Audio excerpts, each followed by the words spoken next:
नमस्कार दोस्तों, मैं प्रताप और आप देख रहे हैं भोजपुरी बिहार। यूपी में समाजवादी पार्टी की मिशन 2024 को लेकर देश बचाओ देश बनाओ साइकिल रैली का अब तक का सबसे लंबी रैली बन गई है। अगस्त क्रांति दिवस 9 अगस्त को प्रयागराज से शुरू होने के बाद 37वें दिन गुरुवार को रैली 2600 किलोमीटर की दूरी तय करेगी। चुनाव चिन्ह साइकिल के साथ साइकिल रैली अखिलेश यादव के नेतृत्व वाली समाजवादी पार्टी के चुनाव और चुनाव अभियानों के सबसे पसंदीदा तरीकों में से एक है। पहले भी पार्टी के संस्थापक अध्यक्ष दिवंगत मुलायम सिंह यादव, कई प्रमुख नेताओं और सपा अध्यक्ष अखिलेश यादव पार्टी अभियानों के तहत साइकिल चलाते थे।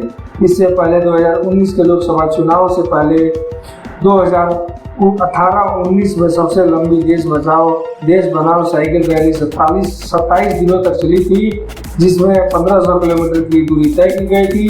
रैली का नेतृत्व कर रहे समाजवादी पार्टी लोहिया वाहिनी के अध्यक्ष अभिषेक यादव ने कहा कि इस बार हमारा लक्ष्य राज्य के सभी 80 लोकसभा और 403 विधानसभा क्षेत्रों को मिलाकर 2 चरणों में 25,000 किलोमीटर से अधिक की दूरी तय करना है।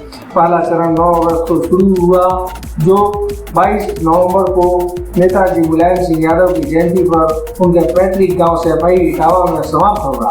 दूसरा चरण 6 दिसंबर को डॉक्टर भीमराव अंबेडकर की पुण्यतिथि शुरू होगा और अस्थायी रूप से समाप्त होगा।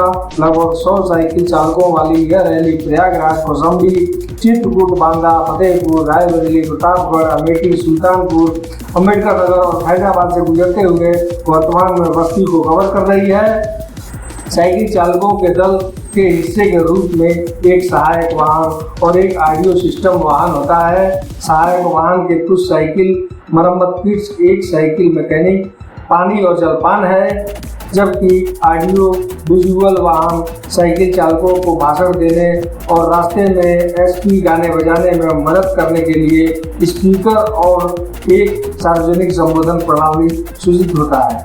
दोस्तों, वीडियो को लाइक करें, चैनल पर सब्सक्राइब जरूर करें और अपनी राय कमेंट बॉक्स में जरूर दें।